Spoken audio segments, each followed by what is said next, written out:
Is. Hey, folks.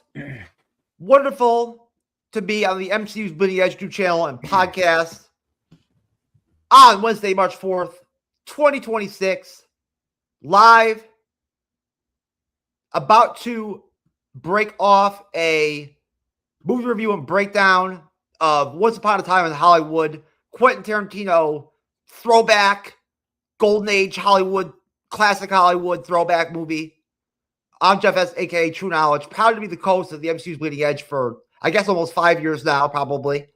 I think almost 5 years, with veteran content creator and movie reviewer himself, co-host Cyberneticshark. Always happy to be here on a Wednesday evening. Good to see you, sir. Yes, that sound means I'm just a pop culture guy. Is here. He's got that distinct I'm just a pop culture guy audio. You know, there it is. Oh my god. It's almost overwhelming. You know, gotta love it. Grand entrance. Yes, Andres. Andres decided that he now will only appear at 9:40 p.m. Eastern on the Bleeding Edge. He will not be here at 9:35 p.m. Eastern no longer. Jeez, Cyber. He has adjusted his Bleeding Edge schedule to 9:40. Technical difficulties, people. Technical difficulties. He's so busy making content and watching two or three different movies or television shows at the same time that he now has to push off the live stream and show start time. So anyway, that's okay, sir. We can hang out in the studio and wait for you. But yes, sir. I'm just a pop culture guy here to talk about Once Upon a Time in Hollywood. Very fun movie to chat about and talk about. And I'm happy to be here with these gentlemen. So, all right, guys. Once Upon a Time in Hollywood. Your first take on it. What was your introduction to the film? Obviously, it came out in 2019. So, 7 years ago. Give me your general thoughts. There's a lot to talk about, I think, with this one, so just feel free to expound on the film and give me your general outlook overall on the movie, whatever you generally thought about it, which I'm assuming was positive. And Cyber, of course, since you are the veteran of the Bleeding Edge, having been here with me since the jump, I'll let you start first. All right, so my first impression of this, I saw this in theaters in 2019. I came out of the theater enjoying the film. I thought it was overall a great film. I did think it could have been a little shorter. They could have, cut it down to maybe 2 hours and 2.5 hours, maybe 2 hours and 20 minutes. I felt there definitely was some times that they could have cut some stuff. But overall, I think that, it was a fun film. I liked everyone that was in it. I thought it had a great ensemble cast, from Kurt Russell to, the late, great Luke Perry, who this was his final film before his passing in March of 2019. Kurt Russell's narration was actually really good. Yep. And I enjoyed, Margot Robbie in it as Sharon Tate, Emil Hirsch as supposed to be Roman Polanski. And I think everyone in it just did a really good job. I mean, you had Austin T. Butler in it. You had Mickey Madsen. You had several people, Margaret Qualley, Bruce Dern. I mean, this movie had a huge ensemble cast. And so I think that all of them do a really great job, make this film really fun. It has a lot of those great Quentin Tarantino, obvious things, the feet thing and all that kind of stuff. And it definitely, I think, is all around a decent, film that he, put together for it being his only 9th film that he's created. He did I think a really great job with this and made a really stellar film that I think will go down, 30 years, 40 years from now. It'll be considered a classic because it just was really well done. And it was an interesting take on the Manson murders and Sharon Tate's killing and stuff like that. Having it different than, if you hadn't seen this film, of course, in this, they have it where Sharon Tate doesn't get killed. So I think that, it definitely took the truth that happened in 69, but, it embellished on it and changed it a little bit. But I think it was an interesting outtake of what could have happened, with these other characters that weren't really a part of the real, life scenario. So I think it was a very interesting take. So really fun, really enjoyable. And overall, just a really fun, really well done film. Cyber, real quick, what do you think the overall? What do you think the qualities of the film has going on that you think that makes it to where you think it would actually end up being like a classic overall, if you don't mind? It's the cast. The cast is the number one reason, I think, is because you're going to go down. You're going to have DiCaprio. You're going to have Pitt. You're going to have Robbie. You're going to have Russell. Those four main characters, just those actors and actresses themselves, I think, are just considered huge classic, actors and actresses anyways. So, they already have several films that people consider classics to begin with. So I think just them being a part of it, I think will make it a classic down the road. Plus also this being only, supposedly Tarantino's only doing one more film. So this will be his 9th, almost last film. So that'll be another thing about it that will make it a classic, because it's only one of the 10 films that he ever did in his career. So that too, I think, is what's going to make this film a classic. But also, I think just the whole concept of this film is also will make it a classic. Simply fact, like I was just saying, it took a crazy occurrence that happened in real life and gave it a very interesting, different twist of what could have happened. And I think that alone too will make it a instant classic too. Yeah, okay, that makes sense to me. I agree. I did not know about this. I didn't know that Tarantino was only going to make one more film. I had no idea. That's interesting. And it's also interesting. It's crazy to think this is only his 9th film. It seems like he's made more. Honestly, but you're right, Cyber. From my experience with Tarantino, he seems to be able to assemble these excellent ensemble casts for his films. It seems like actors really like and want to work with him. For the most part, is the vibe I get, right? He's always been able to, really, even kind of get the best out of a lot of actors I've thought, in their careers, right? In his films, and elevated some actors too, obviously, like John Travolta, for instance, right? His comeback was very, very much intertwined with, working with Tarantino. Without Tarantino, you don't get that Travolta comeback, you know what I'm saying, that we got in the 90s, where he really was the man there for a minute, which is crazy. That was a long time ago, but he was literally the man in Hollywood for a minute, and his films were, the shit. Say what you want of them. I'm just a pop culture guy. Same question to you, sir. Once upon a time in Hollywood. Yes. I was surprised you, you picked this one because, we were talking about our picks. I picked F1, so we're gonna do a. I picked it because of the conversation we had about it, or whatever. Yeah, we did. Yeah, so I was very surprised you picked this movie, which was awesome. No, it made perfect sense. We'd already talked about it. It was right on my mind. Yeah, no, that's true. Yeah, I'm with Saber. I saw this movie in theaters, 2019. This was my first Tarantino film in theaters, so it was really special for me. And if you check over my channel, this is my 3rd favorite Tarantino film. After what was so attractive about it that you wanted to go see it in the theater?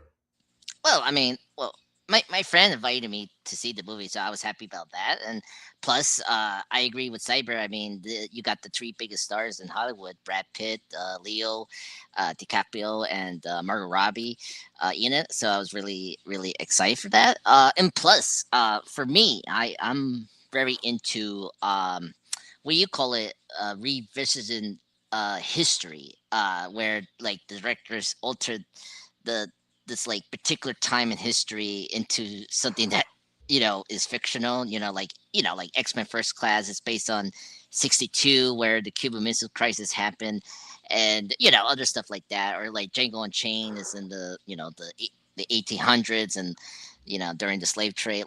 Or Inglourious Basterds, where you have the team of the bastards helping out the U.S., taking down the Nazis during that time. I really like those kind of alternate history stories that some directors do, and Tarantino does it really well. So I was very excited about what he was going to do with the Manson murders. I'm aware of the crime, and somehow 2019 there was 2 movies like this, and then there's another one called Charlie Says that was about the Manson's killing. So I really like this movie. It's top tier, Tarantino film. After, in my book, Django and Jackie Brown. It's definitely his most funniest movies of the bunch. Like it has the usual flair like you like about Tarantino. The dialogue is quippy and very like quotable. The performances are like top notch, which is great. Particularly Leo is so funny. I mean, like his talk about not drinking and step up as an actor is very funny. It's so quotable. And yeah, Brad Pitt. Something Saber didn't bring up. This is Brad Pitt's Oscar win for Best Supporting Actor. He won the Oscar for this movie, so which is really awesome. And I think this is his best performance. Just him being this like cool stunt man that's like a best friend to the actor, and like he's so good. I love Brad Pitt. He's almost like a Steve. He's almost like a Steve McQueen, like a hippies era Steve McQueen. Yes, exactly, and he nails it so well. Which is great. And I'm happy you picked this movie because there's a sequel coming out this year called The Adventures of Cliff. So we're going to see this character again this year. Tarantino is writing the screenplay. The director, I was surprised about this. David Fincher, director of Seven, is going to direct that sequel to this movie. And so that's really cool for this year. So I'm very excited that we're going to talk about this movie so I can remember what this character is and like his storyline from this movie. And then Netflix didn't announce what's the date for that sequel, The Adventures of Cliff Booth, but I'm very excited that we're gonna get a creation from this story. So that's all I have to say. I love this movie. I'm very excited we're talking about this. I do agree with Cyber about the runtime. They could have cut some things, but overall it was a really great film, well edited, and it's so funny. And I'm excited to talk about this movie, you guys. Yes, sir. That spaghetti western stuff. They could, honestly, in all honesty, if they were going to cut something, they could have cut that out. That right there, that would have saved you 20 minutes at least. You know what I'm saying? That's just my opinion. Yeah, great. Yeah. Don't get me wrong. I love that they touched on spaghetti westerns. You know what I'm saying? I love that Tarantino went there. I thought that was fun to see. But honestly, I don't think it was that important to the film. Or necessary really. But whatever. Cyber, sir, what was it? What for you was it the cast that drew you to the theater, or just the fact that you like to? I know you like to go to the movies and you like to go to the movie theater a lot anyway, right?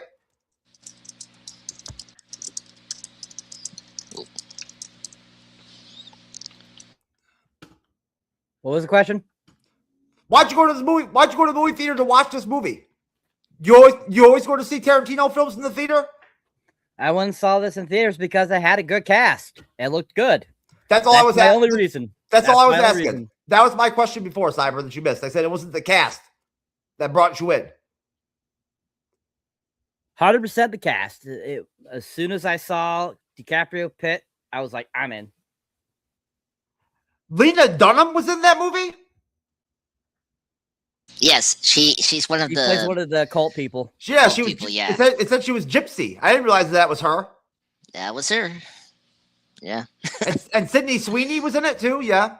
Yep, she was in it. I forgot that she was in it. And there's an actress that's actually, believe it or not, named Harley Quinn Smith. Yeah, that's Kevin Smith's daughter. Is that who that is? Yes. He actually named her Harley Quinn? Yeah,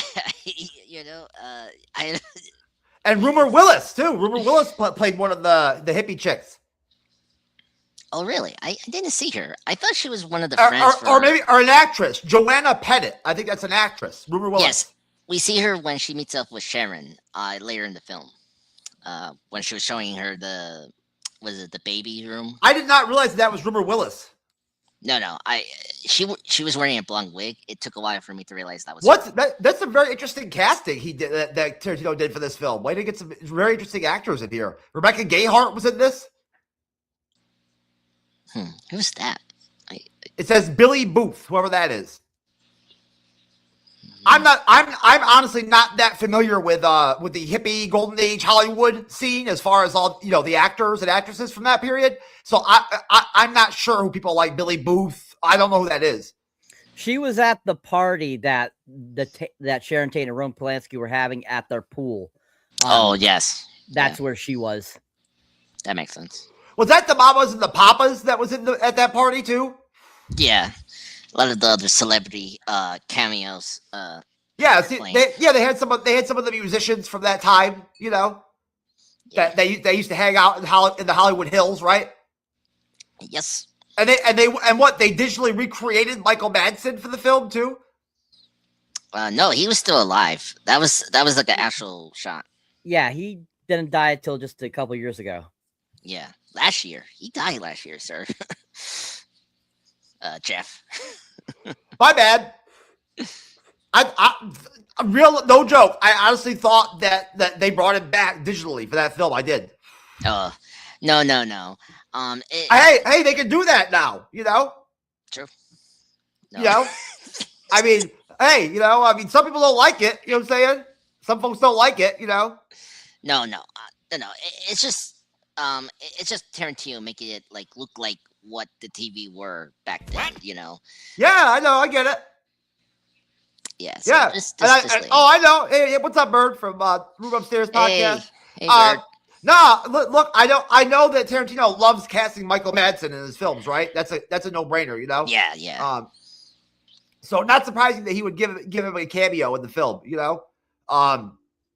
It seems like Tarantino really likes to give it back to his actors. Yeah, he's one of those directors that likes to work again with the. I mean, actors like Bruce Dern and whatnot. You don't see them in anything but Tarantino films now, really. You know. Yeah. No, that's kind of true. But yeah. Well, I'm loving the children of Hollywood, like celebrity children that are cast in this film. You know, I'm loving it. Kevin Smith's daughter, Rumor Willis. Oh, another one. Maya Hawke is in it as well. She's. Oh, is she? Yeah. It's towards the end when the Uma and Ethan's daughter. Yeah, exactly. Yeah, the kid is there. Towards I've seen pictures of her before, like in the newspaper, you know, and online, you know, out with her mom and like in New York and stuff like that, you know. She's in Stranger Things, so if anyone knows, she was in Stranger Things. Yeah, she's in the main cast. She's part of the teenagers group. She's there from season 3 to pretty much the final season. Who was she? Was she that lesbian girlfriend that the one lesbian girl had or something like that? Yes, she was the. She was that completely unnecessary character that they added to the show. I don't know. Anyway, sir, I don't want to deep dive Stranger Things. You know, saying, hey, she's definitely Hollywood royalty. Don't get me wrong, but as a character in the show, in season 5, she became completely unnecessary and like just added to the weight of like there being too many characters. Yeah, no, I understand where you're. That was a major problem in season 5. Oh, you know, Wikipedia actually has a whole section of where it explains who the historical characters all are.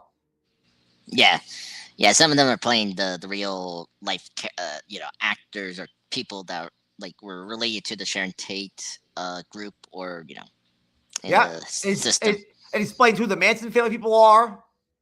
Yeah, which is crazy. God. Anyways, if I can ever find the film synopsis.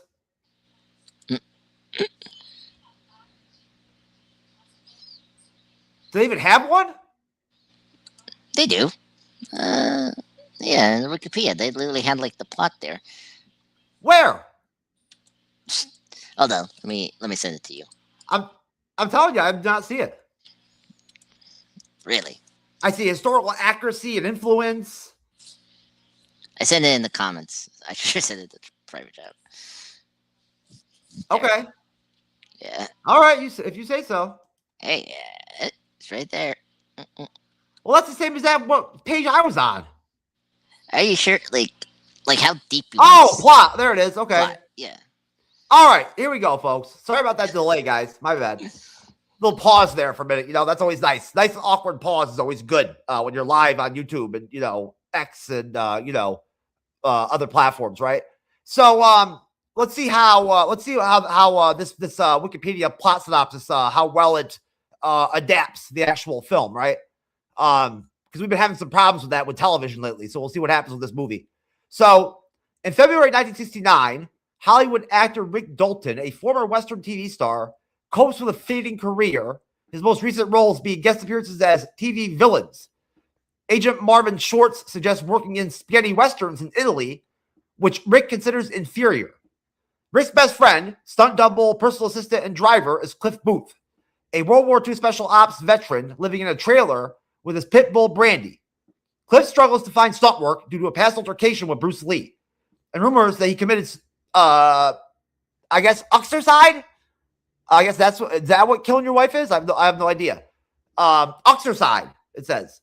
So there you go. New word for the week. Although he does not know them personally, Rick is aware that young actress Sharon Tate and her husband, director Roman Polanski, live next door.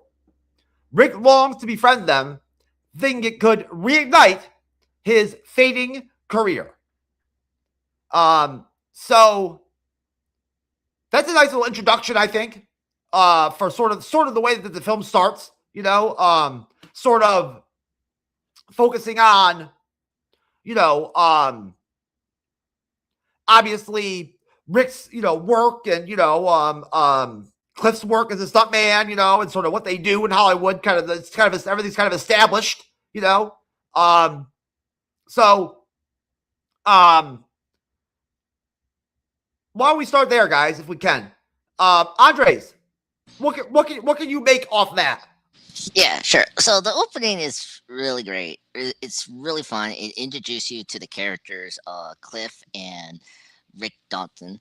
Of course, because it's funny when you look at the posters, the three leads. Like this story is all about, you know, Rick and Cliff. You know, played by Brad Pitt and Leo DiCaprio. Like Leo, particularly, you know, his big storyline is like he's a fading actor. If you've seen like the stories about like this time during the end of the 60s to the 70s, you know, it's very true. I mean, when you have a star that was in a popular TV show, you know, their career sometimes it will take off and you know, they do movies, but other times the career is kind of stalled. And you're really seeing that with Rick Dalton as the like prime example of a actor who is fading and not like progressing in Hollywood. That's a real thing. We all know that your window is only so big, right?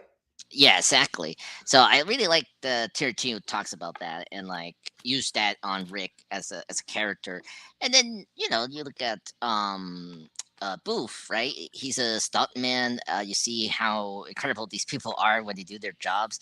Like I love the opening of the interview when you say like, are you the guy that like what was the word, like I say take the heavy from the actor, you know, whatever it was, and he said, yeah, I take the low out of him, and it's true because these stunt people do more work than the actor, you know, when they do these crazy stunts and whatnot, and you know the substance of him killing his wife, that's a very Hollywood like story because what happened to one of the actress, Natalie Green, because she got killed, and then people think that the actor Wanger, I forgot his first name. He's the guy that plays number 2 in the Austin Powers movies. He always gets accused by the family that he's the killer, and so that's what Tarantino is playing up with Booth.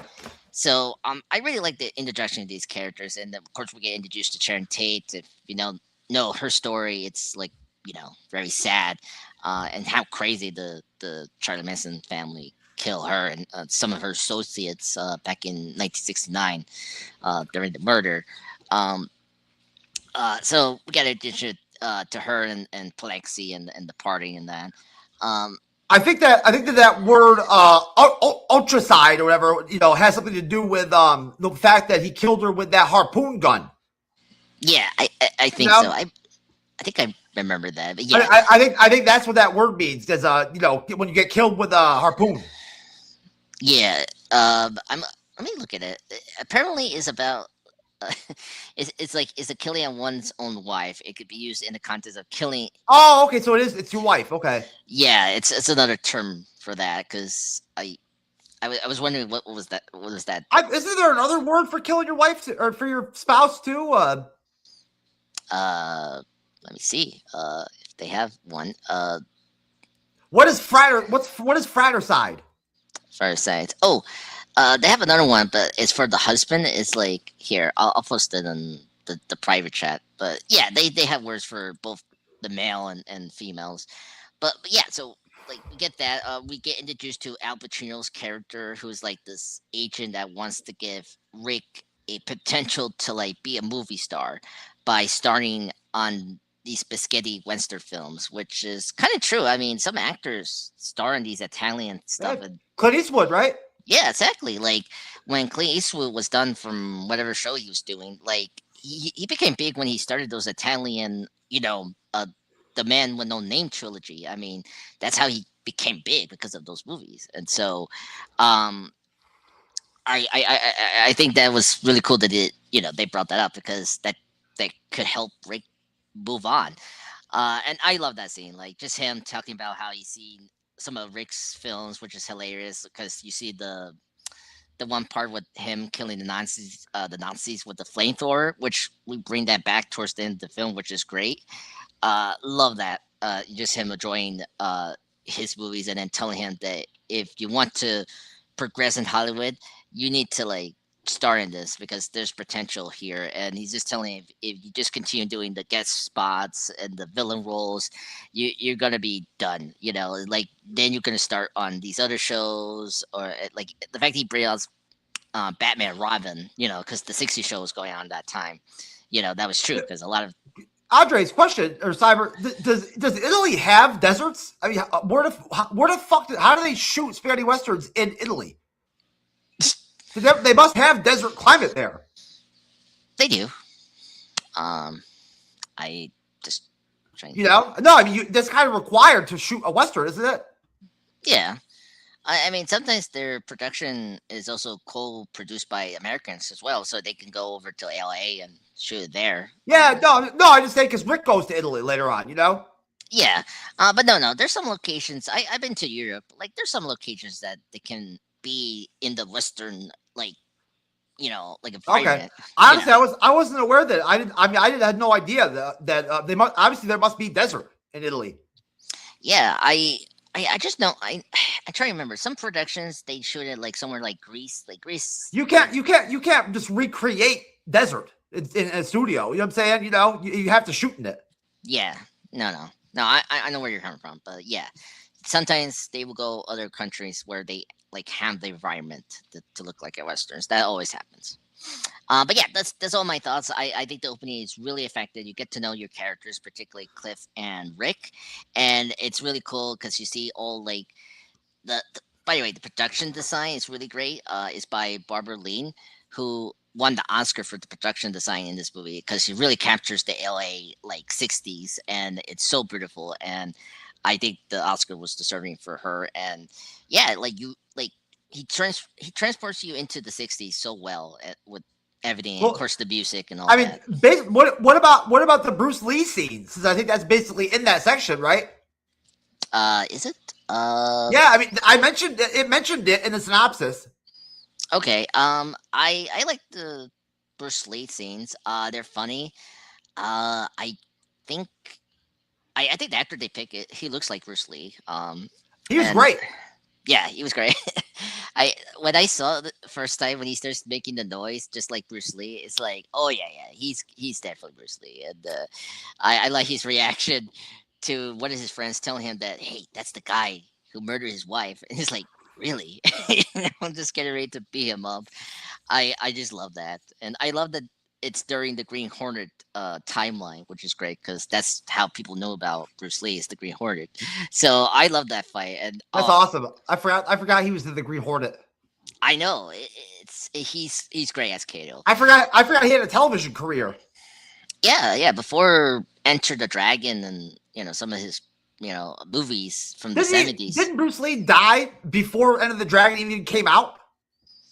Yes, he died before that movie was released in '73. That was completed before his passing, so that was good.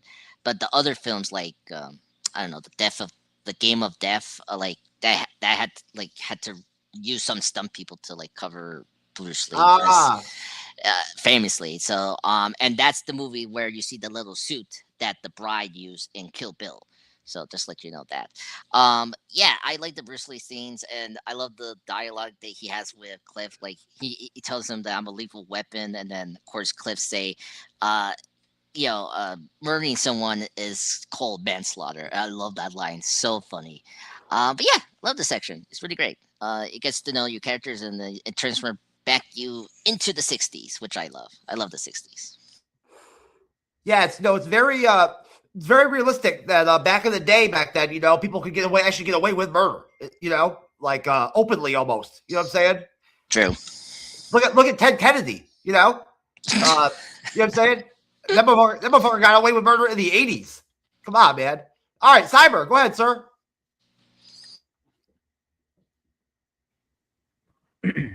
So I think the pretty much the kind of the beginning of the film is really good. It's an interesting start. We get our introduction to Brad Pitt's character and Leonardo DiCaprio's character, Rick Dalton, and so forth, which is really fun because we get to see kind of like these westerns he's been a part of and stuff like that, and that he's done all these stuff like that. We also get Al Pacino at the beginning of the film, which is great. I love Al Pacino. He's such a great actor. And seeing him in this was just really fun. Really played the character very well. He played that type of centric guy really well. And the type of businessman he's supposed to be, being his agent and everything is really fun. And I just really enjoy that character. I think it's a really fun character. I think that, we get kind of introduced to several other characters with a lot of great 60s music. We see Margot Robbie's character, Sharon Tate, driving in her car with her husband, Roman Polanski, at the time. We see that happening, and then like doing things like that and all that kind of stuff. We get to see kind of like promotional videos of stuff that Rick has done. I think the funniest one is the one where it shows him dancing with the go-go dancers, which was super funny. And it almost made me think of Hairspray. It gave me that Hairspray vibe. And like, even though DiCaprio is really not dancing much in the scene, it's too bad because I think it would have made it even funnier if he had been dancing more.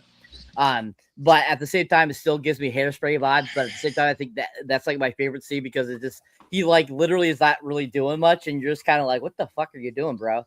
Like you're supposed to be dancing with these go-go dancers. Like, what the hell are you doing? So I thought that was great. I loved all the vintage stuff we get to see throughout this film. I mean, in the beginning here, we get to see the great classic house he lives in, see the vintage TVs, so like that. I think that as you guys, the dog food, the mac and cheese. I love how mac and cheese. How Brad Pitt's character. He's very he lives like in a trailer and all this kind of stuff. And he's like very much like a poor man type of guy, even though he's like this great stunt double of Rick Dalton all these years and stuff like that. And basically he's almost like Rick Dalton's bodyguard. If you think about it, he's not just his body double. He's like his bodyguard too. He's a personal assistant. Yeah, basically. And I think that's hilarious. And I just think Brad does such a great job portraying that character. And I'm looking forward to his show when it comes out this year too, as he had mentioned. But yeah, Bruce Lee, the Bruce Lee stuff I think was super hilarious.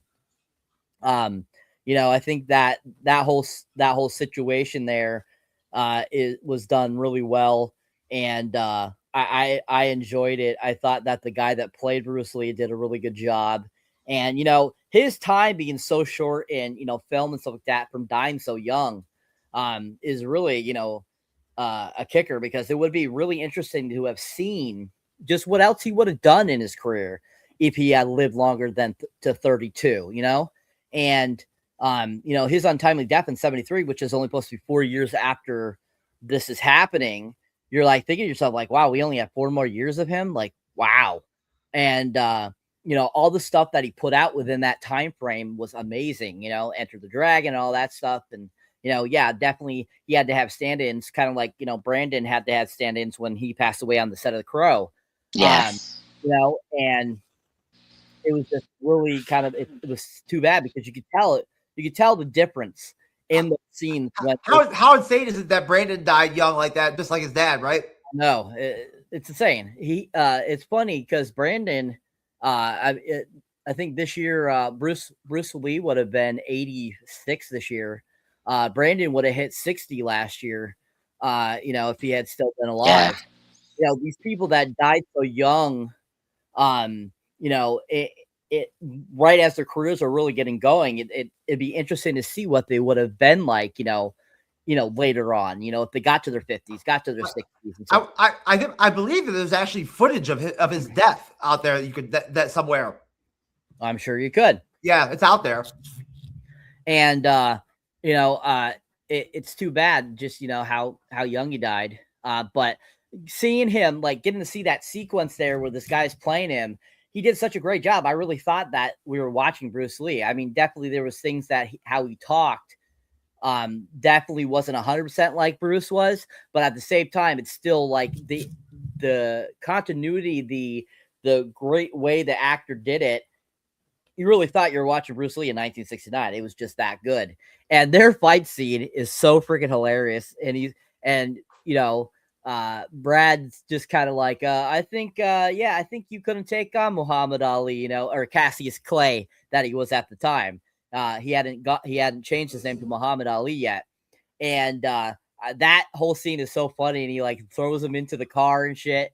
And of course we have, Kurt Russell popping up along with Zoe, who is such a great stunt person. She has been in several other Tarantino films. She's played stunt double for several women in his movies. And she actually, if you've seen Death Proof, yeah, she fully acted in that, right? Yeah, she did all the stunts on top of the car when Kurt Russell is driving. And she's a great stunt person. I have enjoyed watching her many years, and seeing her pop up in this was super funny. I remember thinking to myself, I'm like, wow, I feel like I haven't seen her in a while. And so her popping up and being Kurt Russell's wife was kind of funny, I thought. And but that whole scene was just really great, and just like I think it was a great OD to Bruce Lee.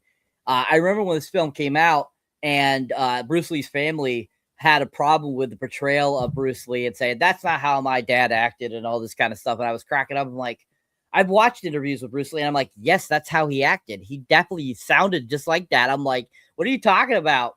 So, I think that guy should get a lot more credit for how good he was portraying that Bruce Lee character. His accent, American accent and delivery and everything is really interesting, It was. That's just how Bruce Lee talked. He had a very street-like way of talking, you know what I'm saying? Like a very, street, like kind of, for that time period, right? Well, I think he him being born in Hong Kong, he had a very distinct Asian accent. And so I think that when he learned English, just that accent stuck. And so when he was trying to speak English, I think it just kind of like, that's how he decided to do it, because he's like, he had to pronunciate words a certain way. So I think that it kind of came out like he was like almost predicting what he was saying. And that's just how he ended up talking. I just think it's, just because he had such a strong accent. I think if he was, born in the US like Brandon was, or, his daughter, I think that, he would have, sounded more like them. But because he was, pretty much majority of his life up till the time he started making it over here in, America, he had spoken, Chinese. So I think that was just also a part of his brand. I think he wanted to sound like that too, to keep, his Asian roots kind of center of who he was too. So I think it was kind of a combination of his accent got stuck and he wanted to sound like that. Just because of, if you ever watch his actual interviews and stuff, you could tell he's purposely trying to talk like that. So I think that's just, that was just part of his persona as Bruce Lee. But yeah, great opening sequence. Lots of great things, shown, added, great vintage relics. We get to see great dialogue, some funny sequences that are fun. And I just think overall, it's a really great start to the film. Most definitely. The Bruce Lee stuff was excellent. I loved it. A lot of fun stuff. Loved it. Yeah. So, okay. While fixing the TV antenna on Rick's roof, Cliff notices a hippie arriving at the Polanski residence. The man, Charles Manson, asks for music producer Terry Melcher, but Tate's friend, Jay Sebring, says Melcher has moved. Later, Tate watches himself in The Wrecking Crew at a local film theater, and Cliff gives hitchhiker Pussycat a ride to the Spawn Ranch, a former Western film set where Cliff did stunt work. So yeah, I'll stop there. And go to you again, Cyber. From the roof scene, going into when Rick picks up Pussycat on the street. Go ahead.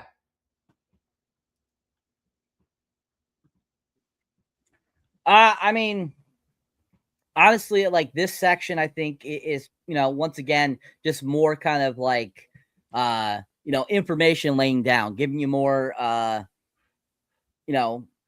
dialogue into what everyone was into, kind of what the era was like and all that kind of stuff.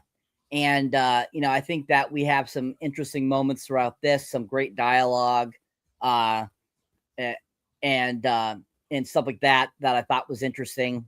I mean, you get introduced to some more characters in this section. I love the scene where Cliff gets on top of the roof to fix the antennae, and then all of a sudden he goes shirtless to do it. And I'm just like, I don't know why I needed to do that, but okay. And, he does that, which is kind of funny, like how he jumps from the floor to the fence up to the roof. And I was like, how the hell did he do that? I'm like, that's pretty impressive. And of course, you have, in between, kind of, there's the scenes where it's showing DiCaprio working on set. And I believe this is a section where he has the conversation with a little girl on set, which was super funny. And she is in 1969 is like saying all this shit that was, common at that time. And I'm like thinking to myself, I'm like, a little girl of 11 would not be talking about this shit in 1969. I'm like, what the hell are you talking about? And I was cracked up at that sequence because I'm just like, what? I'm like, okay, all right, okay. I'm like, this was a different time. They were thinking like this at this time. But I just think it was like hilarious. But like the look on Dalton's face as she's like saying shit is priceless and hilarious. And I just think that he like takes it in and he's just kind of like, okay, all right. And this like girl is like just like really trying to be like so mature and all this kind of stuff. And I just found the scene super funny. And it just kind of like, okay, all right, if you say so. Kind of like if you've ever seen like Bad News Bears, the remake in 2005, it's kind of the same situation with the girl pitcher, and she's like trying to sell clothes to make money and stuff like that. It kind of makes me think of that scenario. And but at the same time, it's kind of like you're like thinking to yourself, like, really? You're thinking of all this at this age? You're like, okay, all right, okay, interesting. But like you get introduced throughout this sequence too. I feel like when we get on set with Rick Dalton, we get to see Michael Madsen, we get to see Timothy Olyphant, we get to see several other actors and stuff like that, which is fun. And but I think the sets of these Western is just so magnificent and so awesome and so cool looking. And if you're a big Western fan, I think that this pays a really big tribute to people that love classic Westerns and stuff like that, especially of that time and era. And watching these sets, I just think they're super incredible. Like just all the detail they put in it, kind of like if you're watching Deadwood, the detail they put into those sets for that show, it gives me that same kind of vibe with how this looked. And, but I think overall, like this section too is kind of an area where they could have cut it down a little bit and didn't need as much of the stuff that was going on in it that they needed to, not make the film as long. But other than that, I think that it's pretty basic. Like I said, some interesting things happen. We got some great moments. And I think that going to your end point, that was, kind of when the film starts to get really interesting is at your end point. So I think this section is pretty much just kind of like like a little bit of extra meat they added in that they really didn't need. Most definitely. I don't know why we lost Andres. He said StreamYard kicked him out, I guess. That's weird. Very strange. Yes. I don't know who plays Pussycat in the film, but I loved her a lot. That's Margaret Qualley. That's Margaret Qualley, who was in The Substance. She's been in a whole bunch of movies in recent years. She's the daughter of Annie McDowell. Okay, I did not know that. She's very beautiful and very youthful looking. Okay. So yeah, I mean, I loved seeing, Rick put on a tool belt to go up and, fix the antenna or whatever on the roof. I thought that was really cool, like, back in the day, TV antennas, old school. Charles Manson showing up, at the mansion or whatever was very interesting, yeah. All right. Well, I don't know where Andres the Pop Culture Guy went, but, Cliff checks on George Spawn, the ranch's nearly blind owner, seeking to make sure the hippies living there are not exploiting him. Cliff physically forces a ranch hippie, Clem, to change his car tire after it was deliberately punctured. The hippies' leader, Tex, is summoned to deal with the situation, but he arrives as Cliff is driving away. Cyber, since we do not have Andres, I'll go back to you again. That whole scene at that ranch is very fucking haunting and very eerie. What do you think? I wouldn't find it haunting and eerie, but definitely you could tell that they had a really good idea of what that cult was like, for the Manson family. So I think they did a good job there giving you that idea of kind of what a cult is like, with all these people that are there. I mean, this is what we get introduced to several other characters throughout this after Cliff picks up, Pussycat and, drives her back to the compound. I love that we get to see Bruce Dern in this sequence. Great veteran actor. Absolutely love him. He's so great and fun. And his portrayal of blind, guy is super hilarious. I think he does a good job. And his interaction with Cliff is really good. I think it's really well done and really enjoyable. Of course, I love, the interaction Cliff has with Dakota Fanning's character. And all the shit she says cracks me up every time I watch this. And just they're like, okay, nice to know that you this 20-something-year-old girl is doing that with, a 70-year-old man. It's great to know. But how all the people surround Cliff when he first arrived to drop off Pussycat was kind of interesting. We get to see Lena Dunham, Austin Butler, and all them and stuff like that, and kind of what they're up to. And you get introduced to Austin Butler, after he's introduced to Cliff and all this kind of stuff. And, I think Austin Butler is a great actor. I absolutely enjoy him. I think he's fantastic. He's fun. I think he did a great job with playing Elvis. And, seeing him in this was kind of funny rewatching him because it's been a while since I watched this. And seeing him in this, and I was like, I didn't see it, but he looked awesome as Elvis. Yes. And it was just kind of I'm like, holy crap. I forgot what his normal voice sounded like for a while, because he after he had learned the Elvis voice, he couldn't get rid of it after he stopped filming the film, and he kept talking like Elvis. So he had to go back to get speech therapy help to be able to get rid of the accent. Wow. Because he donned it so well that it got stuck. I've got to see that film because I've seen some of it, and his performance is outstanding. Yeah, it's a great movie. It's a good movie. Baz Luhrmann did a great job. So, get to see all these, as you were kind of mentioning earlier, all these offspring of big celebrities, their kids playing, characters in this is really fun. I mean, the introduction to, Margaret Qualley's character, Pussycat, is interesting. Her sitting on the side there, and she does the boo-boo face with Cliff and everything like that, because he says he's going this way and not going that way. And, he ends up coming back around and giving a ride anyways. and I think that was interesting.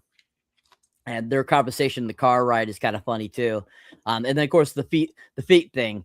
She's got extremely large feet, which I think that's why Tarantino picked her to be in that scene, because her feet, she has actually pretty large feet. So, and how yellow the bottom of her feet were kind of interesting. But at the same time, I was rewatching it and I'm like watching those feet and I'm like, holy shit, those are some huge feet. I'm like, I didn't realize how big her feet were. But yeah, they're definitely long feet. But that the whole foot thing with Tarantino cracks me up every time like a foot thing happens in one of his movies, and I'm just like, why? But at the same time, you're like, okay, cool, Margaret Qualley, you're cool. But their whole conversation is really interesting. But like once Cliff gets into the house and is talking to Dakota Fanny's character, and she's like all like upset that he's barging in there and stuff like that, and like all the things she keeps telling him as he's about to go down to talk to him and stuff like that is like freaking hilarious. And like I said, I think him in this conversation with Bruce Dern is really fun. Bruce Dern actually turns 90 this year. I can't believe he's gonna be 90. I'm like, holy shit! I can't believe he's gonna be 90. I'm like, damn. Same age as Alan Alda. Alan Alda just turned 90 in January. But yeah, Bruce Dern, such a great character. I mean, ever since I saw him in The Burbs, I've always enjoyed him as an actor. And I remember watching The Burbs and thinking, I need to see other things with Bruce Dern in it. And I've watched several of his films over the years. But The Burbs, I think, ultimately will be his best performance for me in his career. He absolutely nailed that character so well. But I think his characterization in this is really fun too. But yeah, this whole sequence is just, I think, fun. I think it's really crazy, really hilarious. I love it when he starts beating up that dude for putting a knife into his tire. Even though it's not his actual tire, it's Rick's car's tire. He's like, you're lucky he has a spare. And he's like, you're going to fix that. And he starts beating him and shit. It was really awesome. I think all the violence in this film, the violent scenes where people are getting beat up and shit is like so hilariously crazy. And even this scene is like that. And I absolutely think it's amazing. I think it's awesome. I think it's hilarious. And at the same time, I just think it's so campy. It was perfect for like 1969 kind of like a film. And I think they did a good job with that. And I think that was, something that Tarantino did well with in this film, given that very authentic, like 60s vibe and feel. But yeah, classic sequence, really fun, really enjoyable, great introduction to several characters, and him spinning off before Tex gets back is awesome. And it's like, yes, he's like, I am Cliff, and I think it works out really well. So great sequence, really brought me back into the film, and is just super enjoyable. Thank you, sir. Andres, we are at Cliff checks on George Spahn, the ranch's nearly blind owner, seeking to make sure the hippies living there are not exploiting him. Cliff physically forces ranch hippie Clem to change his car tire after it was deliberately punctured. And the hippies leader Tex is summoned to deal with the situation, but he arrives as Cliff is driving away, sir. Oh. He just dropped out and had to pop back in again. Andres. Hello. All right. Did you hear what I was saying? Yeah, sort of. I know we started with the... Was it? We're at the ranch. We're at the George Spahn ranch, the former Western film set. Where Cliff checks on him, and the tire gets punctured, and he beats up the hippie and makes him fix it and everything. Yeah, great scene. It was kind of crazy to watch the film with the actors that became like stars now. Like as Cyber brought before, of course I love Austin Butler. I knew him when he was a Nickelodeon kid, because he was in one of the shows that I like called Soy 101. And obviously we did the Doom films. He was great as the villain for Doom Part 2. I haven't seen yet Elvis. I need to.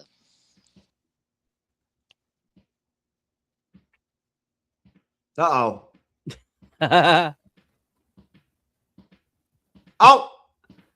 that's it, folks. That's Andres' take for the George Spahn ranch. Unfortunately, hopefully, we'll be able to actually work him back into the movie review again. But we will see. I guess he's getting booted out somehow by StreamYard or something like that. I have no idea. I never get kicked out of StreamYard. That never really happens to me. But either way, yeah, I personally, Cyber, you found it funny or fun. I found that whole vibe of that ranch haunting. Because like, I don't know, you're just for a minute when that scene is building up, you're thinking like, Cliff, fucking George is dead. Like I expected George to be dead, honestly, Cyber. That's what I thought was going to happen. I thought Cliff was going to walk up and find George dead, not blind. But I still felt bad for George, honestly. His situation did not seem good or like healthy to me. I know that chick said that she was fucking his brains out and everything, unlike Andre's, I didn't care about her age or anything like that. I didn't even think about that. Although I did think it was interesting that Cliff passed on a blowjob from Pussycat because she was too young for him, right? He didn't want to go to jail, which was surprising, from Cliff, because honestly, based off of Cliff so far at that point in the movie, I kind of was like thinking that Cliff would be totally fine with that. You know what I'm saying? Like he didn't, I'm thinking Cliff's not going to give a fuck. You know what I'm saying? But he cared, he's like, show me your ID, and she doesn't have one. Right. So yeah. It's unfortunate that we lost Andre. It's a pop culture guy. But we have to trek on. And he'll be able to try to catch up with us, I guess, when he gets back in. So after that, while filming an episode for the TV series Lancer, Rick struggles to deliver his lines, causing him to have an emotional breakdown in his trailer. He later gives a powerful performance during his character's speech, impressing director Sam Wanamaker and his co-star Trudy, boosting his confidence. So Swartz books Rick to star in a Sergio Corbucci spaghetti western. Cliff accompanies Rick for the 6-month shoot in Italy, where Rick films 3 additional films and marries Italian starlet Francesca Capucci. Before returning to the U.S., Rick tells Cliff that he can no longer afford his salary, which Cliff amicably understands. Yeah. So, nice little chunk of film there to work with Cyber. I found the scenes of the filming of Lancer to be very interesting, very, very intense, and very solid Leonardo DiCaprio work, More your thoughts, sir.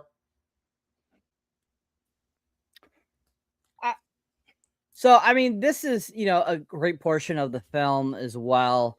I mean, I think that, like him showing him on set and stuff like that, they could have cut down a little bit.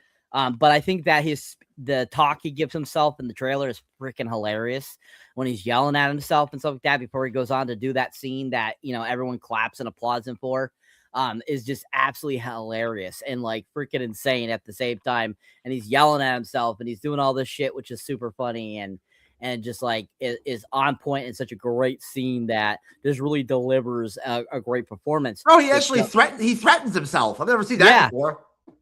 Yeah. And so I think that it's absolutely hilarious. And then he goes out and does that great performance on set. And you're just like, okay, nice. Okay. This is also around the time we get to see Luke Perry in his sequence, on his untimely death in 2019, this coming out after he had passed. It was a kind of a great send off. I thought it was a great scene and he got some great kind of camera time there. And, but you know, everyone applauds him after that scene and stuff like that, Rick Dalton, and you're just kind of like that. That pep talk really worked, didn't it, Mr. Rick? Didn't it? You know, and he does such a great job and just makes it really fun. And I think that, you know, that sequence is really interesting too. That sequence and him yelling at himself in the trailer, I think, were the best parts. Which I feel they could have edited out some of the other stuff that they didn't really need there. But it was really good. During this time too, we also see some more of Sharon Tate, I believe, as well, and we get to see her going to check out one of her movies she was in the theater. And that, you know, is really interesting and fun. Yeah, she was there for she stayed there for like 3 films or something, right? Wasn't she there all day? Yeah, pretty much. Yep. I forgot people used to do that. People used to do that back in the day, right?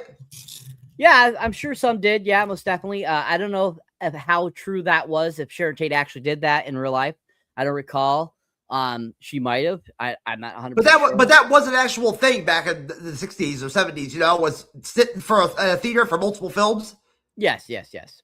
That is true. Yeah, there were stars that wouldn't watch their films and would you know stay there and see what people's reactions were and stuff like that to get an idea of what works and all that kind of stuff. So yeah, that was a thing.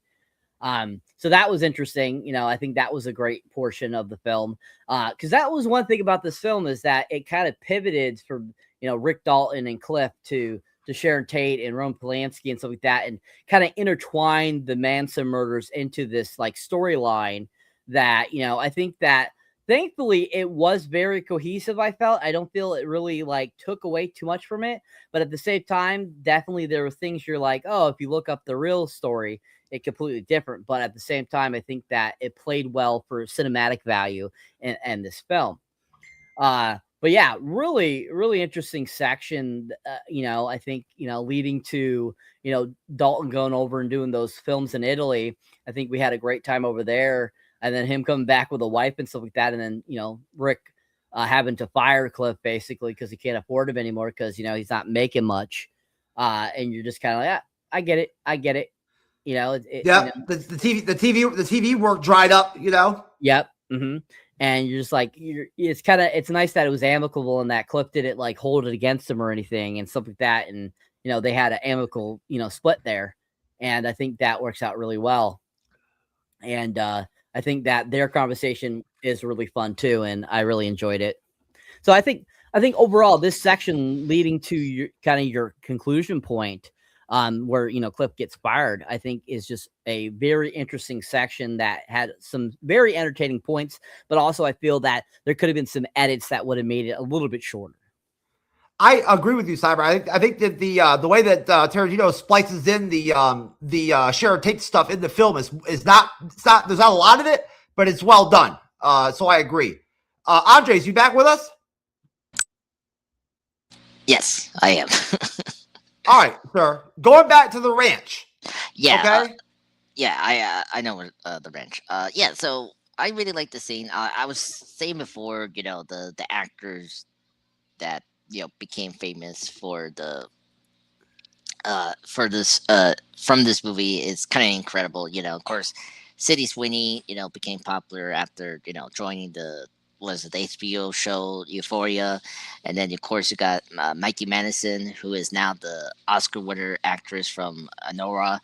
She's in this movie. She's part of the crew that goes to Rick Dalton's house towards the end, and of course Austin Butler, I mentioned before, great actor, love him. I haven't seen Elvis, but he's still like a fantastic movie actor. Very happy he's getting more roles. His performance in Elvis is unbelievable. From what I saw, he looks remarkable. Yeah. Oh, that's what people heard. I mean, come on, like Buzz Lerman, fantastic director. I mean, if you haven't seen his other films like Moulin Rouge or the 1996 classic Romeo and Juliet, also starring Leo, is fantastic. Yeah, the wrench thing is like really spectacular because it's the setup and the tensity of the scene. It's a very haunting tension is what I was telling Cyber. Yeah, it's so good because you know about the Charlie Manson's family, how crazy they are, and so you don't know if he's gonna make it out alive. So that was the fun part about that scene, and yeah. Did you think Say, George? Did you think George was going to be dead? I mean, he could have. I mean, there's a bunch of hippies, there with maybe weapons. It could be a dangerous thing, but luckily, I mean, Cliff knows how to fight, so that's the good thing about him. He knows how to fight like harsh, and so he knows how to defend himself, which is cool. Um, my God, I want to bring up my favorite part of this movie is the Leo acting as the villain for the Western show he's guesting. One of the best parts about the movie, just him acting with the kid, the actress, who is so in character, is so hilarious. I love how he's reading a book and then he starts to break down, and I love how the kid doesn't understand that he's like he's telling his story of him as a fainting actor, and like he's losing it, and I just love that. And then of course he's forgetting his lines is so hilarious. Like he's like line, I and would say then the Cyber, he actually threatens himself in the mirror. I thought that was very unique. yeah, that is so funny. He's like, He threatens himself with a gun. I know, it's so funny. It's so hilarious. It's like, I mean, it's serious, but it's hilarious. Like he's like, I'm done quitting of drinking alcohol, and like then he sips another whiskey and then throws it out in the in this trailer is so hilarious. And I'll put your brains out all over the pool. over the pool, yes, I love that. That line is so. Oh god, that scene is so hilarious. I love it. He's like, "I'm gonna shoot you. I'm gonna shoot myself," and like, gonna be splattered over. It's just, oh my god, it's so funny. And then, of course, when we wrap up the scene of him acting against the late great Luke Perry, who I love. Luke Perry is great, and it's very sad he passed away. It's good he had a scene here in the movie, and that scene is hilarious. He's so serious, like Leo is so serious about acting as the villain. And Who did Timothy Olyphant play? Was he the director? no, that director is the famous Or, or, Spider-Man. or was he the actor?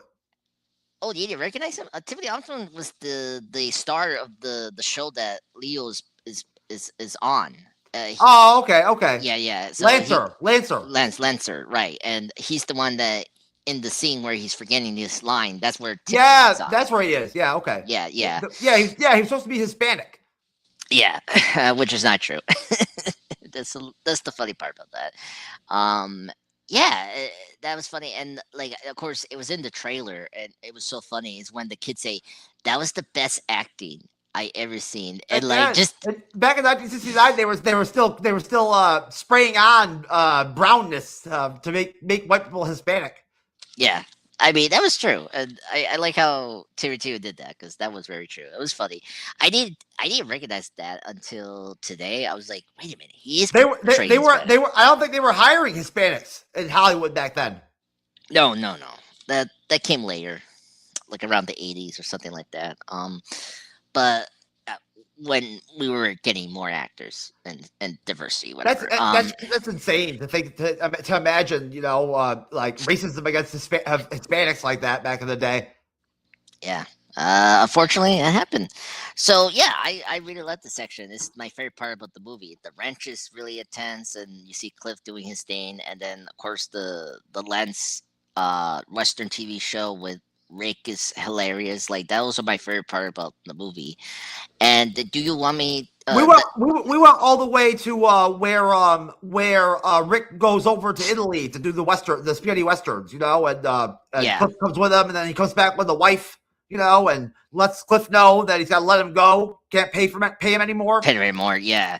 Yeah, I can agree with you, Jeff. I like the scenes, but we don't really need that. Like, I don't think we need that. I think that's the part I will say you can cut that out because I care more about the end part where like Cliff kills the crazy Manson killers. Like, I don't think we need this part of the story because it does take up a little airtime. Like you could just cut it to 6 months. He comes back from ALD and like I enjoyed the Pan Am flight. The throwback to the Pan Am flight was very great. I thought I loved it.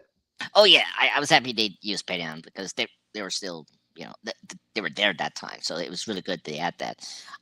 Yeah, so I think you could cut all that like narration from Kurt Russell and like as you were saying before, get rid of like the info that he was now in 4 movies of Italian motion pictures. Like you don't need that. You can cut that out and make them. I enjoyed it. I thought honestly, I thought Kurt Russell's narration was great. No, I like Kurt Russell narration, but it's like, do we really need it? That's my thing. But anyway, Well, I mean, just to be contrasting your point. He does like kind of do some of the Tate stuff too. What I'm saying, and that kind of helps add more of that splicing in the film of the Tate story. Yeah, no, that's true. Yeah, so this because Cyberpunk 4, you kind of need that. You know what I'm saying? You need the Tate stuff. Yeah, no, that's true. Yeah, But you're right. The spaghetti western stuff is whatever. Yeah, exactly. So like we know he was going to star them. I don't think you really need to like show the posters and all that and the footage. But yeah, but besides that, I was happy when we get to his house. That's when like I really that's the end point. Like I can go. No, we haven't gone all the way to the end yet. Okay, No. so that's my thoughts on that because that's my least favorite of the Once Upon a Time in Hollywood.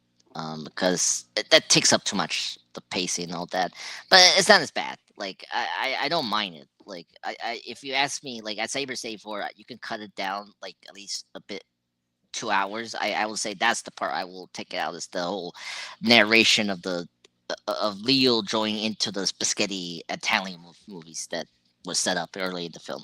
So that's all I have to say. Hey, 2 hours and 40 minutes is a long time. At the end of the day, it is. It's a long time for one film. So, but I honestly, I never had a problem with the pace. I never felt like it really fell off or anything like that. Or like any. I never felt like anything hurt the film. But that's just me. Yeah, I don't have a problem either. It's a good paced movie. I was okay with the 2 hours and 40 minutes at the end. I didn't mind. Okay. Yeah. It built up pretty well to the end. You know what I'm saying? The build up, it was pretty good. Yeah, no, I agree. Yeah, I don't like it's not as bad as some of the other Tarantino films, but none of it is like filler, No, I agree. None of it is filler. I like it. It's like a really good pace. And the good thing about this movie is not action. That's the thing. Like this movie is all about talking. So like the rhythm of the film works. So like I don't know. Yeah. The Rick and Cliff stuff where it's just Rick and Cliff together, and all that is great, and obviously Cliff on his own is great, we saw that right with the ranch, So I can imagine that another movie with Cliff would be pretty entertaining because I mean it would seem like Cliff's life would be pretty interesting, Yeah. No. I'm very excited for the movie. He seems like the kind of guy that would get into a lot of 70s. Oh. Can you hear? Sorry, Andres. No, he seems like a very interesting guy that would get involved in a lot of illegal nefarious kind of stuff. Yeah, I agree. I mean, he does. I mean, he picks up like random hitchhikers and stuff like that. He's that kind of guy. All right. So, returning to Los Angeles on August 8th, 1969, Rick and Cliff go drinking to commemorate their time together, which I love Kurt Russell saying, the only thing that two friends can do to commemorate their end of their relationship is to get dead drunk. So they got dead drunk. Returning to Rick's house, Cliff smokes that acid-laced cigarette, which I was very jealous of that he got that in the movie. I was like, damn it, bro. I would love to have an acid-laced cigarette, Cyber and Andres. Would that not be possible to have? I don't think it would. Wouldn't that be awesome if somebody wouldn't it be great if somebody gave you an acid-laced cigarette on the side of the road or whatever tomorrow for $5? Maybe, but I don't know. You don't know that will Can you imagine? Did you just say maybe, Andres? Andres, can you Maybe. imagine? Can you imagine how interesting your? Can you imagine how interesting your? No, you don't want to do acid. You're streaming television streaming binges with your mom would be extremely fucking interesting if you had an acid-laced cigarette, Andres. Okay, sure thing. I only gonna do it if it's a Latina woman selling that for me. But if not, sorry, I'm not gonna take it. I know you're not a smoker, but would you smoke a cigarette if it was laced with acid? Well, realistically, no, because I have asthma. I don't know what's gonna do that to me, but I don't know. I don't know. You wouldn't have to smoke the whole thing. You know what I'm saying? Just a couple puffs. I guess so, but I'm not a smoker, so unfortunately, I'm probably gonna pass. Not a big fan. Not a big fan. How How about you, Cyber? Hypothetically, Yes. Cyber, if you were able to obtain a acid-laced cigarette on the side of the road somewhere in New Hampshire for $5, whatever the fuck he said, would you partake? No. Oh no. No. Well, there you go.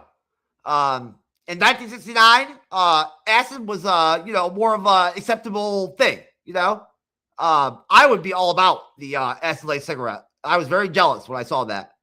I would definitely enjoy the acid-laced cigarette. So, while Rick makes margaritas, it says, Manson's followers, Tex, Sadie, Katie, and Flower Child, arrive to murder the Tate house occupants.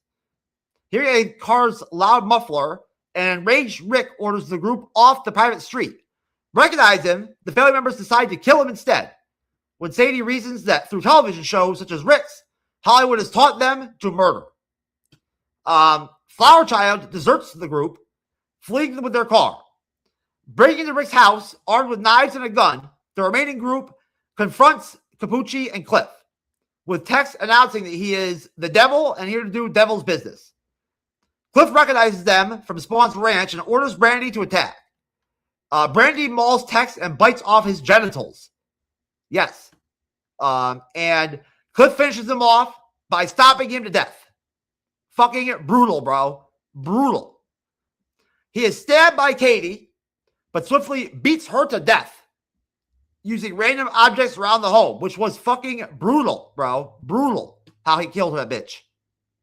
Brandy attacks and disfigures Sadie, who crashes through the back garden and startles Rick, who was listening to music and was totally unaware of the fighting inside.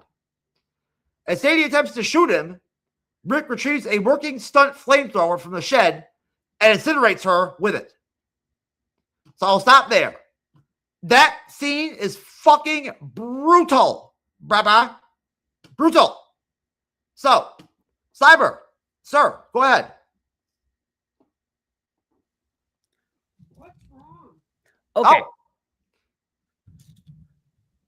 Go ahead, sir. Sorry. No, that's okay. The wife was talking. I didn't want to, Yeah. Anywho, yeah. So this section is really great. I absolutely love the Cliff kicking their butt sequence. This is absolutely epic.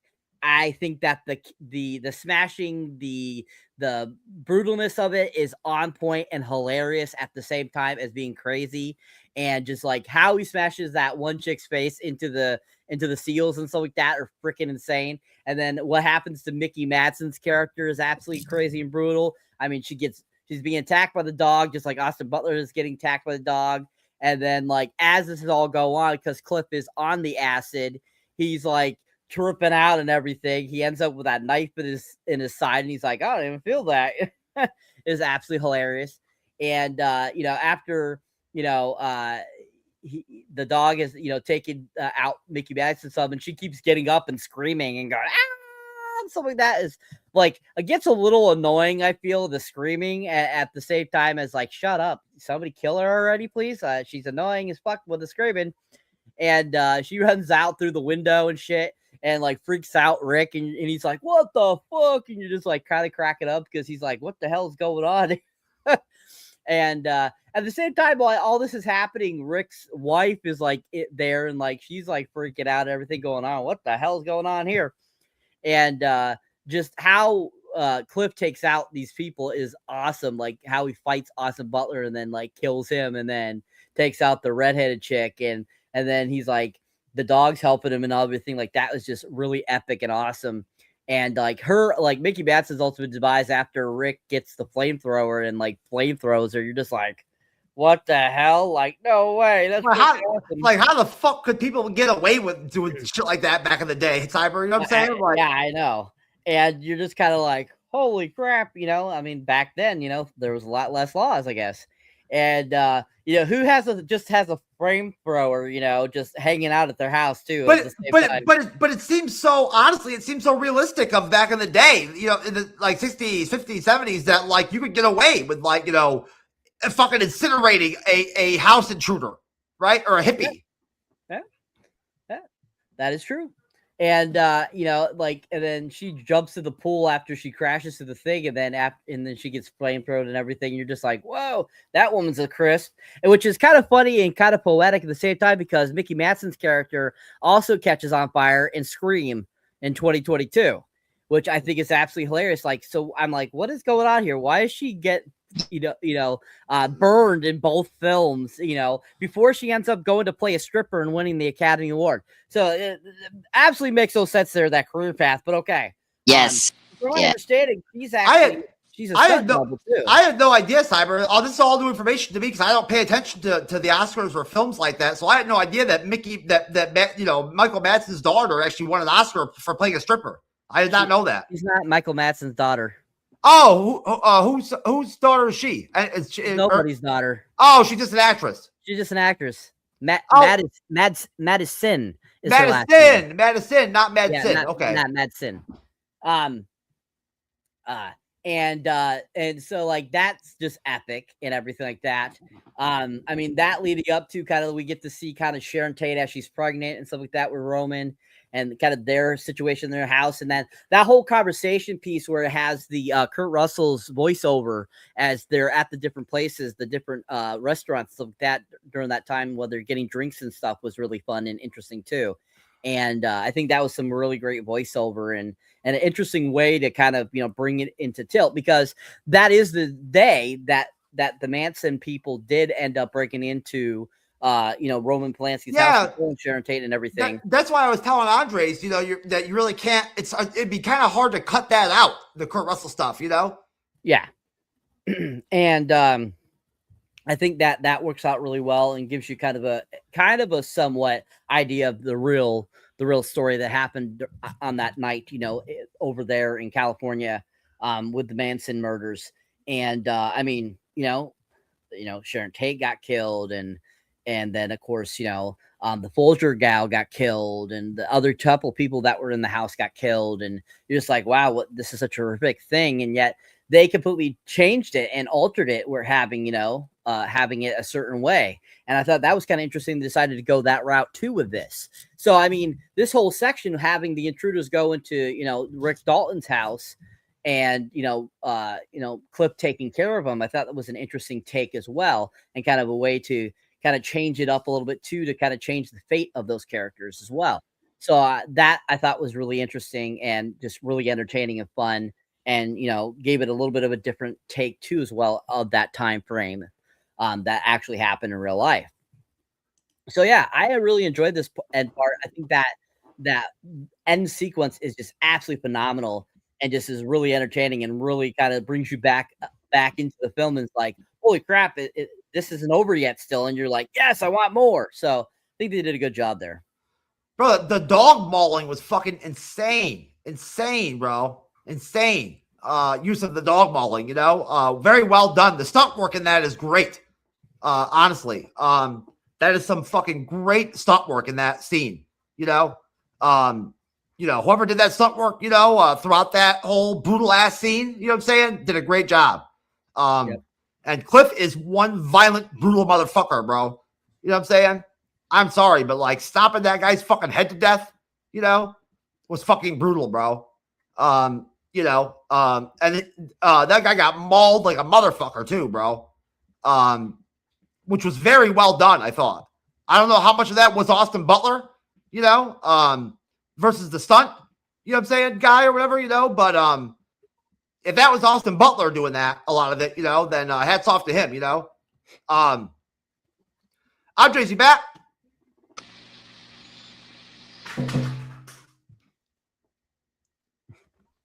Yeah, you there, Andres? Andres, the pop culture guy, going once. Going twice. Yeah, sure. Yeah.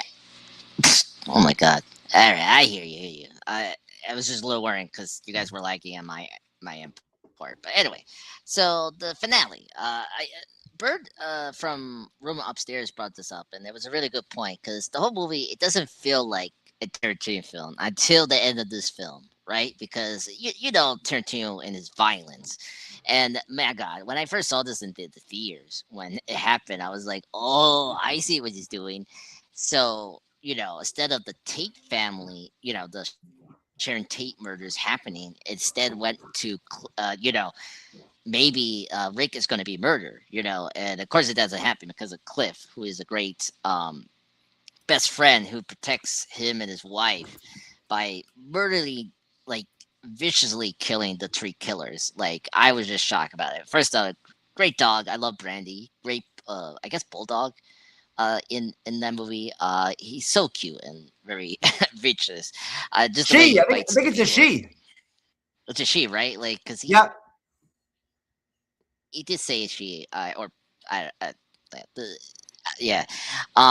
So and oh my god, the scene is so funny. It's just like hilarious how Cliff, who's like high from the with the ecstasy, and like he's able to still fight them being focused, is so like crazy.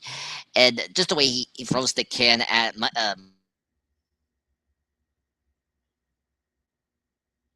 Uh-oh.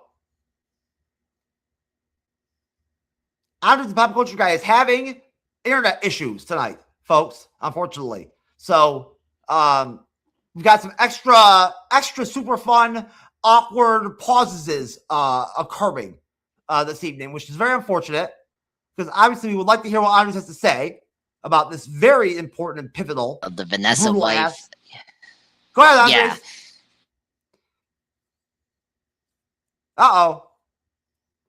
Yeah. Being her. Andres, we cannot hear you, brother. Try pausing yourself and unpausing yourself.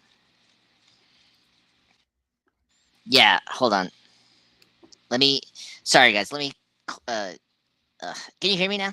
I hope my internet's working. We can hear you, yep. Yeah.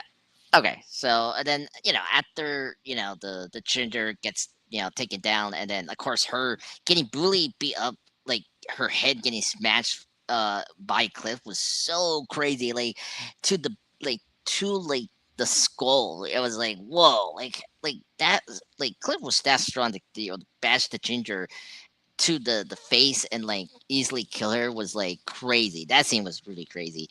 And yeah, Cyber brought it before with Mikey Madison, the brunette girl, getting flamethrower by Leo. By the way,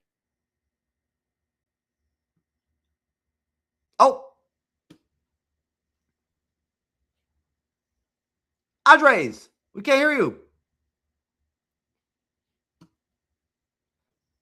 Andre's going once. Andre's going twice. Andre's going the third time. Sold. All right, no Andres. Okay, all right, no Andres. I have a little tiny bit left of the synopsis. So after the police have taken statements and an ambulance brings Cliff to the hospital, Sebring and Tate invite Rick to Tate's house for a drink. And that is actually, Cyber, the end of the synopsis. So I know you already opined and gone into that area. But Andres, are you back? No. All right, Cyber, do you have anything on that ending? I mean, basically the ending is exactly what I thought it would be. It's kind of like a kind of, sweet to the point ending that, was different than what really happened in real life. They have it where Sharon Tate survives, that she's alive. She doesn't get killed. Along with the other people that were at the house, they have it where Cliff basically kills the Manson people. And you know, they don't end up going to jail and all this kind of stuff. So they took several liberties there and altered that to give it kind of more of a happier ending, you know, because unfortunately it was such a horrific murder, you know, for Sharon Tate, you know, being pregnant, losing the baby, losing her life, the Folgers gal, the other two people that were there, the stylist and everything like that. And it was just a sad situation all around. And, you know, these people that were brainwashed to believe a certain thing, you know, committing these murders, which is, you know, kind of a very horrific thing for Hollywood at that time, you know, in 1969. So I think the route that Tarantino took was a really great route and kind of a great kind of nice thing. Like, oh, what if, you know, Sharon Tate had survived? What if she hadn't been killed? You know, and stuff like that. And, you know, where would that have, you know, taken Roman Polanski? Would he have, you know, and ended up becoming who he is today if she hadn't been murdered and stuff like that? So I think that was kind of like, it was one of those endings that they were trying to get you to think like, oh, what if this actually happened versus what really happened in real life? I wonder if there's any actual vacant land left in the Hollywood Hills. If you could actually still buy land and build a new house there, or if basically you almost have to buy like an older house in an older mansion in the Hollywood Hills. It seems like they still build new mansions there, right? I'm sure there's still land available, but it's like the prices though of stuff. Yeah. Oh, it's in the millions. So that's why billions, I would say. You know, I think that, you know, there probably very few those left. I mean, pretty much everyone's bought up all the land up there. So, I mean, still at the same time, there's a lot of great historical houses that are around there that, you know, you probably want to get into versus, you know, building your own. But, at the same time, you're just like, you know, back in 1969, I mean, that area was freaking, I bet, amazing and awesome, you know, especially during that time before the whole Manson thing happened. But yeah, I think the ending is right to the point. I think it's hilarious. They invite Rick Dalton over for a drink. And I think it's a really fun ending to a really fun, you know, film that, even though I feel they could have trimmed it down a little bit, I still feel that the film itself is still fine as it is. I just feel that there's some parts that they just could have trimmed a little bit to make the story a little more cohesive. And I think overall, though, they still did a really good job with the film and made it very enjoyable and a great, interesting take on, you know, the Manson murders that happened in that time frame. So really, really fun ending and all around a great film. Yeah, Rick tells Emil Hirsch's character that he incinerated the bitch, you know, with the flamethrower. The guy doesn't even seem to mind or think anything of it, you know? He's like, okay, you know, whatever. That was Yeah, there you go. Yeah. Oh, Andres, you came back, sir. Yes, back from the living, finally. Oh, your audio sounds like you're in the Bat Cave, sir. Yes, I am. I had to go to another secret layer of my time machine to It like sounds get like it. Yeah, exactly. What'd you do, sir? Did you change something up? I did. So I created this new like specialized satellite so that I can get a perfect, you know, connection for this final. Yes, exactly. Well, you do not want this audio on your content, individual content, sir. I'm letting you know right now. So, yeah, you know, avoid this Batcave, you know, audio, you know, when you make your own content. But go ahead, sir. We're talking about the end of the movie. Whatever else you had to say about the end of the movie. Yeah, exactly. Yeah, I thought the ending is great. This is the moment where we're all looking forward because, like, you know, I say before, you know, the room upstairs brought up before that it wasn't a Tarantino film until the end of the movie. So I was leaving out that, you know, my favorite part about the massacre was the flamethrower scene to the brunette. It was really great, and that was my favorite part of in the theater because, you know, we got the mention of the flamethrower in the beginning of the movie, and so it was great that Rick used it against her. So that was a nice payoff. And yeah, I agree with Cyber. It was kind of convenient that a couple years, the new Scream movie, Scream 5, she got the same fate of her death with the character because she was the Ghostface, the new Ghostface.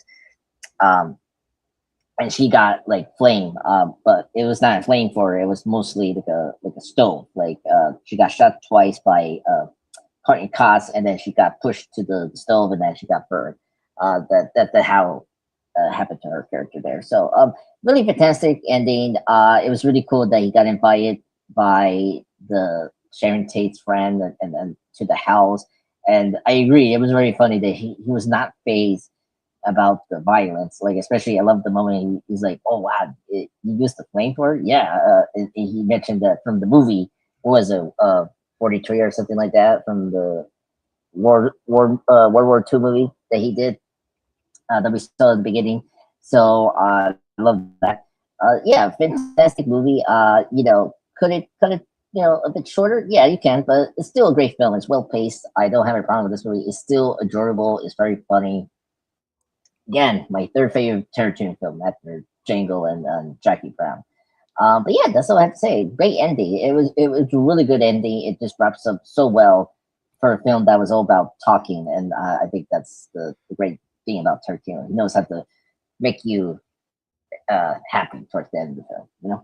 So that's all. Yeah, I had no. I personally, Andres, had no problems with the pacing in this movie at all.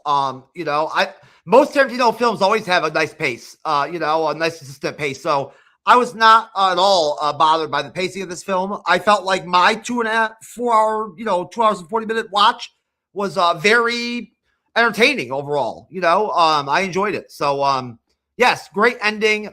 Very brutal ending. Great film. Some really well done, brutal murder deaths, movie deaths, and all right, let's rate this fucker. I'll give it a 10, personally. And Andres, what you got? Sure.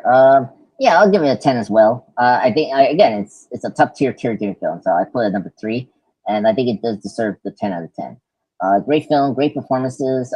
Different type of Tarantino film, which is good. It's not his usual away from some of his violent films, but it still has the violence. It's just towards the end of the film. So love this film. It's a special thing. It's a special movie in my heart. It's my first Tarantino film in 3 years, and it still holds up after 6 years or how many years. And I'm very excited for the sequel where we're getting in Netflix. Directed by David Fincher. So I'm very curious what Tarantino is going to do to continue this character Cliff Booth. And I was happy with the nominations. I was happy that Brad Pitt won the Oscar for his role for this movie. So it was well deserved.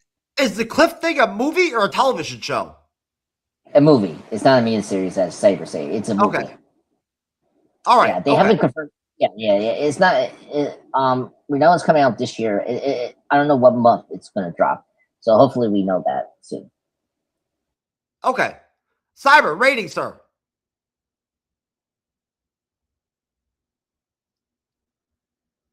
Cyber. I give it a 10 as well. All right. 10, 10, 10, motherfucker. There you go. We loved it. 10 acid-laced cigarettes for everybody tonight. There you go. 10 acid-laced cigarettes for everybody, including you, Bird. You get a 10 acid-laced cigarettes, brother. So there you go. All right, folks. That is it. We are done. An hour and 37 minutes for the Once Upon a Time in Hollywood movie review and breakdown. It is over. So we will go ahead and do some plugging of individual content. And then we will call it, for us, a night. So, Andres, the pop culture guy, in the Batcave. Yes. Go ahead, sir. Yes. All right. Hello, everyone. This is Andres, pop culture guy. Yeah, my channel Presents, is right there. I recently posted a small clip from the Batman 60 show where I totally forgot about this. This is a clip, another famous window cameo they usually do in the show, and this time is Lurch from Addams Family, the 60 show. So he is one of the latest window cameos. They talk to him and say, "Hey, go back to your business." Tonight I'm posting my James Bond 007 comic series part 5, so it will be out very soon. Just ready on to upload to finish. No live streams this Sunday because I have something coming up this Sunday. So no live stream. It will be in the 15th. So March 15th will be the new live stream review.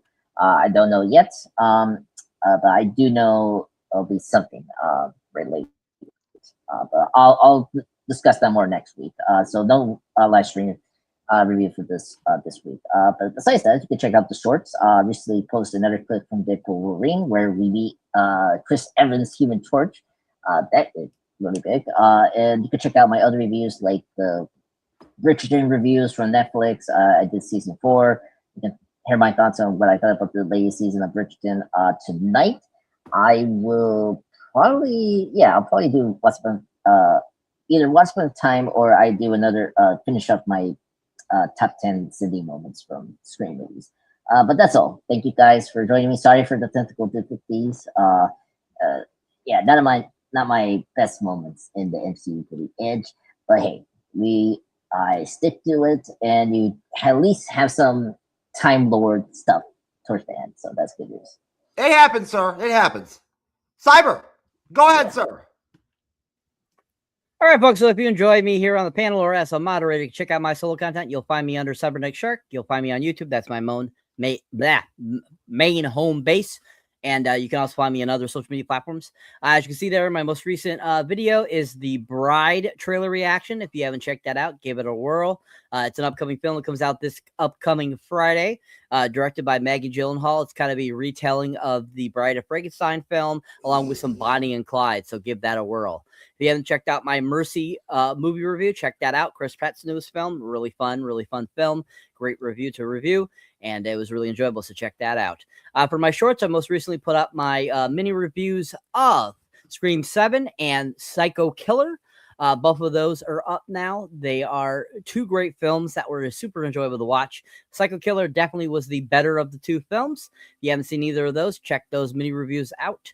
And, of course, I've had a few Sora videos up there, too, you can check out, too, as well. Me in a slasher, me as an Olympic runner, and then me in a musical. So give those a whirl if you like. And as always, I'll be having more content for you guys soon. Definitely, if you have not checked out the Scary Movie trailer, check it out. It is the greatest trailer I've seen in a long time. Looks absolutely epic for Scary Movie 6 coming out June 5th. Check it out, people. It's worth the watch. We'll be having a trailer reaction of that up soon for you guys as well. So keep your eyes out. Keep on watching us. Keep on checking us out here on the MCU Edge. Keep on subscribing and watching all these other great content creators we have on, and we appreciate you. Cyber, how was Scream 7? It was fun. Is the Scream franchise still holding it down? Are the films are they entertaining? Yes. I liked 6 better than 7, but 7 was good. It looks like they had a pretty large ensemble cast in that film, huh? They did. They do. Which, yeah, it's a very popular series. So, yeah, I haven't seen yet 7, but I need to very soon. Are all the Scream regulars all still in the franchise? Were they in 7? Yeah, they brought everyone back. Nev Campbell, the only one Nev Campbell hasn't been in was the last one, 6. Other than that, yeah. Courtney Cox has been in all 7. Oh, okay. I didn't realize that they dropped Nev Campbell from 6. Yeah, pay dispute. Yeah. Wow, really? Yeah, they didn't want to pay the money she wants. Nev Campbell's not doing much outside of Scream these days, you know? I mean, she's doing other stuff. She's in the Netflix show, The Lincoln Lawyer, so she's doing stuff. It's not. Oh, okay. She's in that Lincoln Lawyer TV show. I just noticed that I just found out about that show the other day, just recently. Yeah, she's in it. She's a regular, so. I like the Lincoln Lawyer movie a lot, so I read that book. Oh yeah, you did mention that. Yeah, you say that. Ugh. The book is great. Yeah, it's a great read. All right, folks. We're done. For Cyberneticshark, I'm just a pop culture guy. We're out of here. We'll be back Friday. Back Friday for Monarch episode 2. Monarch, is it League of Monsters or Legacy of Monsters? Legacy of Monsters. Legacy. Yes. Episode 2 recap on Friday.